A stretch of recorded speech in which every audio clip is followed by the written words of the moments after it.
नमस्कार विद्यार्थी मित्रांनो, आजच्या चालू घडामोडीमध्ये तुम्हा सर्वांचं पुनश्च एकदा मी मनपूर्वक स्वागत करतो आणि आपल्या शौर्य करिअर अकॅडमीच्या माध्यमातून आपण चालू घडामोडीची ही सिरीज म्हणजे सुरू केलेली आहे। अनेक जे काय प्रश्न आहेत हे बऱ्याचदा परीक्षेमध्ये आपल्याच लेक्चरमधून आलेले देखील तुम्हाला बघायला मिळाले असतील आणि विद्यार्थी मित्रांनो, आजच्या या सेशनमध्ये आपण नेहमीप्रमाणे थोडंसं वेगळ्या पद्धतीने चालू घडामोडीचं ॲनालिसिस करूयात इमेजेसच्या माध्यमातून। चला तर पहिला मुद्दा आपण समजून घेऊयात। काय झालं आहे बघा, तर PM ज्याला आपण प्राईम मिनिस्टर म्हणतोय, तर PM सूर्यघर मोफत वीज योजना ही जी योजना आहे ही केंद्र सरकारची योजना आहे, हे देखील लक्षात राहू द्या। या गोष्टी महत्त्वाच्या। PM सूर्यघर मोफत वीज योजना आणि तुम्हाला परीक्षेत प्रश्न विचारला जाऊ शकतो की PM सूर्यघर मोफत योजनेमध्ये पहिल्या क्रमांकावर असलेले राज्य कोणते, तर ते महाराष्ट्रच राज्य आहे। हा तुमचा पहिला प्रश्न या ठिकाणी तुम्हाला नोट डाऊन करून घ्यायचा आहे। ओके, या योजनेमध्ये पहिलं राष्ट्र कोणतं ठरलं, तर ते महाराष्ट्र ठरलं। ओके, अव्वल राष्ट्र ठरलेलं आहे। महाराष्ट्रामध्ये जर विचार केला तर 5,15,009 एवढ्या घरामध्ये प्रामुख्याने सोलार पॅन जे आहेत हे वापरले जातात आणि त्याच्या माध्यमातून या विजेचं जे काय प्रोडक्शन आहे हे या ठिकाणी केलेलं आपल्याला बघायला मिळतं, म्हणून या गोष्टी महत्त्वाच्या आहेत। ओके, महाराष्ट्र पहिल्या क्रमांकावरचं राज्य, तर उत्तर प्रदेश हे दुसऱ्या क्रमांकावरचं राज्य, तर मोदींचं राज्य हे तिसऱ्या क्रमांकावरती आहे, हे पण लक्षात राहू द्या। या गोष्टी महत्त्वाच्या आहेत। आता लक्षात ठेवा की PM सूर्यघर मोफत वीज योजना ही जी आहे ही प्रामुख्याने या योजनेची सुरुवात 29 फेब्रुवारीला झाली होती। हा एक मुद्दा महत्त्वाचा आहे। 29 फेब्रुवारी 2024ला या योजनेची सुरुवात झाली आणि नरेंद्र मोदींच्या माध्यमातून सुरुवात झालेली आपल्याला बघायला मिळतं। आणि जर तुम्हाला मंत्रालय विचारलं तर नवीन व नवीकरणीय ऊर्जा मंत्रालय जे आहे, या ऊर्जा मंत्रालयाच्या माध्यमातून याची काय करण्यात आलेली होती, सुरुवात करण्यात आलेली होती। हा एक महत्त्वाचा इथे मुद्दा आपल्याला बघायला मिळतो। याही गोष्टी गरजेच्या आहेत। परीक्षेच्या दृष्टीने आपल्याला ॲटलिस्ट एवढंच लक्षात ठेवायचं आहे, पुन्हा लक्षात ठेवायची आवश्यकता पडणार नाही। आपण दुसरा प्रश्न बघूयात। प्रकल्प फ्रीडम नावाचा हा जो प्रकल्प आहे हा परीक्षेच्या दृष्टीने अतिशय महत्त्वाचा असणार आहे। प्रकल्प फ्रीडम खालीलपैकी कोणत्या देशाने राबवला, अशा प्रकारचा प्रश्न परीक्षेमध्ये विचारला जाऊ शकतो, म्हणून हाही प्रश्न तुम्हाला लक्षात ठेवायचा आहे। या गोष्टी महत्त्वाच्या आहेत। बघा आता या ठिकाणी होर्मुझची जी काय सामुद्रधुनी आहे, या सामुद्रधुनीतील व्यापारी जहाजाच्या सुरक्षेसाठी अमेरिकेने इराणवरती कारवाई केली होती। हा मुद्दा तुम्हाला बारकाईने लक्षात ठेवावा लागेल। अमेरिकेने हा जो प्रकल्प आहे हा चालवला आहे आणि कोणत्या देशाच्या विरोधामध्ये चालवला आहे, हा देखील प्रश्न परीक्षेच्या दृष्टीने अतिशय मॅन्डेटरी ठरणार आहे, म्हणून लक्षात राहायला पाहिजे।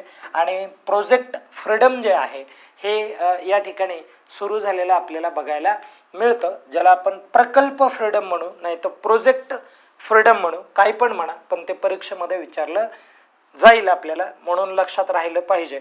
ओके, या गोष्टी महत्त्वाच्या आहेत। आणि त्यानंतर परत पुढे बघा, लक्षात ठेवा जवळपास असं सांगितलं होतं की इथे अमेरिकेने म्हटलं होतं की 4 तारखेलाच घोषणा केली होती या प्रोजेक्टची, आणि या प्रोजेक्टची घोषणा ही प्रामुख्याने अमेरिकेचे राष्ट्राध्यक्ष तात्यांच्या माध्यमातून म्हणजे डोनाल्ड ट्रम्पच्या माध्यमातून झालेले आपल्याला बघायला मिळते। बाकीचं काय महत्त्व, उद्दिष्टे वगैरे असं काय फार लक्षात ठेवायची आवश्यकता नाही, कारण पोलीस भरतीच्या दृष्टीने आपल्याला एवढाच भाग महत्त्वाचा आहे। आणि आपण पुढे नंतरचा प्रश्न बघूयात। ममता बॅनर्जी मुख्यमंत्री पदाचा राजीनामा देण्यास नकार दिलेला होता, पण विद्यार्थी मित्रांनो कसं असतं माहिती आहे का, की जर एखाद्या राज्यामध्ये बहुमत प्राप्त पक्ष जो असणार आहे, म्हणजे निवडणुकीनंतर ठरलेला जो काय पक्ष आहे, त्या पक्षाला सरकार स्थापन करा अशा प्रकारचं म्हणजे निमंत्रण किंवा मग अशा प्रकारचा निर्णय हे राज्यपालाच्या माध्यमातून दिला जातो। आणि 164 नुसार त्यांना काय करावं लागतं, तर सरकार जे आहे ते स्थापन करण्याचे जे काय आदेश आहेत, कलम हे जे आदेश आहेत हे आदेश राज्यपालाच्या माध्यमातून दिले जातात, म्हणून हे पण लक्षात राहू द्या. आता इथे आक्षेप घेतला होता, कुणी घेतला होता? ममता बॅनर्जीने, की निवडणूक प्रक्रियेमध्ये फेरफार झालेली आहे आणि मी राजीनामा देणार नाही. पण लक्षात राहू द्या, पोलीस भरतीच्या दृष्टीने महत्त्वाचं सांगतो, 5 मे 2026 रोजी मुख्यमंत्री म्हणून कार्यकाळ संपणार आहे. तर तुम्हाला लक्षात ठेवायचं आहे की ममता बॅनर्जीचा मुख्यमंत्री म्हणून जो काय कार्यक्रम हे कालावधी जो आहे, हा कालावधी कधी संपलेला आहे. म्हणून हा पण मुद्दा लक्षात राहू द्या. आणि यानंतर हे पण लक्षात राहू द्या की त्या ठिकाणी म्हणजे कोण सत्तेवरती आलेला आहे, किंवा पश्चिम बंगालचा जो काय मुख्यमंत्री तो कोण झालेला आहे, भाजपाचा नेता कोणता आहे. भाजप त्या ठिकाणी काय झालेला आहे, तर विजयी प्राप्त ठरलेला पक्ष आहे.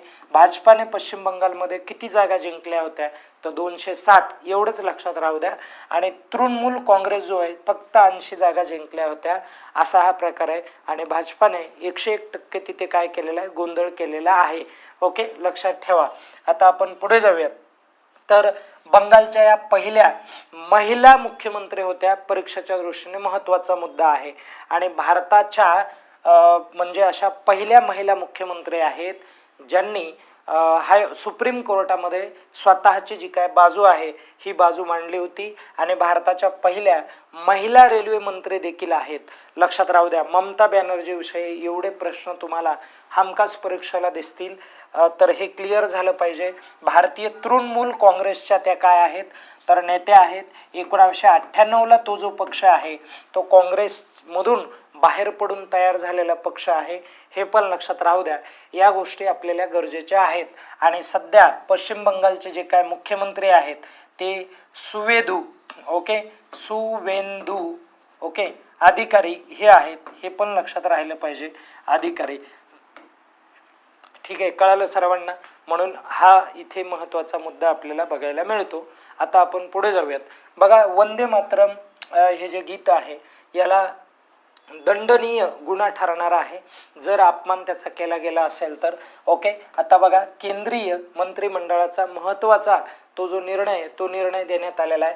आपल्याकडे या संदर्भात 1971ला कायदा पण झाला होता, राष्ट्रीय सन्मान अपमान प्रतिबंधक अधिनियम कायदा आहे तो. ओके, लक्षात राहू द्या. आणि 5 मे 2026ला निर्णय घेण्यात आला. आणि या निर्णयानुसार बघा, लक्षात ठेवा, तर इथे काय करण्यात आलं, या दुरुस्तीमुळे आता वंदे मातरमचा अपमान देखील दंडनीय गुन्ह्याच्या श्रेणीमध्ये येणार आहे. हेही लक्षात राहू द्या. हे आपले राष्ट्रीय प्रतीके आहेत. आणि यामध्ये राष्ट्रगीत म्हणजे जनगण मन, राष्ट्रध्वज आहे, भारतीय संविधान आहे. आणि 3 वर्षापर्यंत कारावास होऊ शकतो, दंड होऊ शकतो. ओके, शिक्षा देखील होऊ शकते. म्हणून असा हा सगळा जो काय प्रकार आहे हा इथे आपल्याला लक्षात ठेवावाच लागेल. या गोष्टी महत्त्वाच्या ठरतात. ओके, 1950ला काय झालं होतं, तर राष्ट्रगीत जे आहे हे आपण स्वीकारलं होतं. आणि राष्ट्रगीत कुणी लिहिलेलं आहे, तर बंकिमचंद्र चटर्जी यांनी लिहिलेलं आहे. आनंद मठ मध्ये ते जे आहे ते आपल्याला बघायला मिळतं. ओके, यावरती देखील प्रश्न विचारून झालेला आहे. म्हणून या सगळ्या गोष्टी लक्षात राहिल्या पाहिजे. आपण थोडंसं पुढे जाऊयात. नंतरचा मुद्दा बघा, भारताचा पहिला AI आर्बिट्री डेटा सेंटर उपग्रह जे आहे हे उपग्रह प्रामुख्याने आपल्याला इथे लक्षात घ्यावा लागणार आहे. तर बघा, पिक्सेल अँड सरवॅम AI ची ऐतिहासिक भागीदारी आणि हे पाथ फाइंडर उपग्रह विकसित केला जाणार आहे असं देखील इथे म्हटल्या जात आहे. म्हणून हा एक मुद्दा लक्षात राहू द्या. परीक्षेच्या दृष्टीने आला तर विचारला जाईल, फार काय विचारण्याची शक्यता त्याची दिसत नाहीये. आता आपण युरोपियन राजकीय समुदाय बघूयात, ज्याला EPC असं म्हटलं जातं. मग हा जो म्हणजे युरोपियन पॉलिटिकल या ठिकाणी म्हणजे कलेक्टिव्ह कॉन्फरन्स जी आहे, ही कॉन्फरन्स प्रामुख्याने आर्मेनिया नावाच्या देशामध्ये घडली. तिथे एक शहर आहे बघा, एरेवन नावाचं शहर आहे. त्या ठिकाणी ही जी परिषद आहे ही परिषद आयोजित करण्यात आलेली होती. हे पण लक्षात राहू द्या. आणि आर्मेनियाची ही राजधानी आहे. आर्मेनियाची काय आहे, राजधानी आहे. आणि ही परिषद जी आहे ही 8वी परिषद होती. कितवी परिषद होती, 8वी परिषद होती. आणि या परिषदेला पहिलाच असा देश होता सहभागी झालेला, जो देश युरोप खंडामधला नाही, गैर युरोपियन देश म्हणून इथे पुढे आपल्याला आलेला देश बघायला मिळतो आणि तो कॅनडा देश होता. कोणता देश होता? कॅनडा देश होता. या परिषदेची theme building the future unity and stability in Europe अशा पद्धतीने म्हटलंय. म्हणजे ही थीम काय सांगते? युरोपमधील एकता, स्थैर्य आणि आंतरराष्ट्रीय सहकार्य वाढवण्यावरती भर देणारी ही थीम आपल्याला प्रामुख्याने इथे लक्षात येते. म्हणून हे देखील लक्षात राहू द्या. तर कोणता देश सहभागी झालेला आहे एवढं जरी ॲटलिस्ट लक्षात ठेवलं तर बरं होईल इथे. ओके, तर इथे ही जी कॉन्फरन्स आहे लक्षात राहू द्या, EPC, ज्याला आपण युरोपियन पॉलिटिकल कम्युनिटी कॉन्फरन्स असं आपण याला म्हणू शकतो. ओके, आपण थोडंसं पुढे जाऊयात, नंतरचा मुद्दा समजून घेऊयात. बघा, सुवर्णा शर्मा आणि आनंद आरके यांना पुलित्झर पुरस्कार 2026ला मिळाला. म्हणून हे देखील लक्षात राहू द्या. याची अनाउन्समेंट 4 मेला झालेली आहे. ओके, आणि हा प्रतिष्ठित पुरस्कार समजला जातो. ओके, लक्षात राहू द्या, या गोष्टी महत्त्वाच्या आहेत. ओके, हां, तर आता इलुस्ट्रेटेड रिपोर्टिंग अँड कॉमेंट्री या श्रेणीमध्ये हा पुरस्कार दिलेला आहे आणि हा कंबाईन पुरस्कार दिलेला आहे, हेही लक्षात राहू द्या. सुवर्णा शर्मा आणि आनंद आरके आणि त्यानंतर संयुक्त विजेतेमध्ये प्रामुख्याने पुढचे आहेत तर ब्ल्यूबर्गच्या पत्रकार नताली ओबिको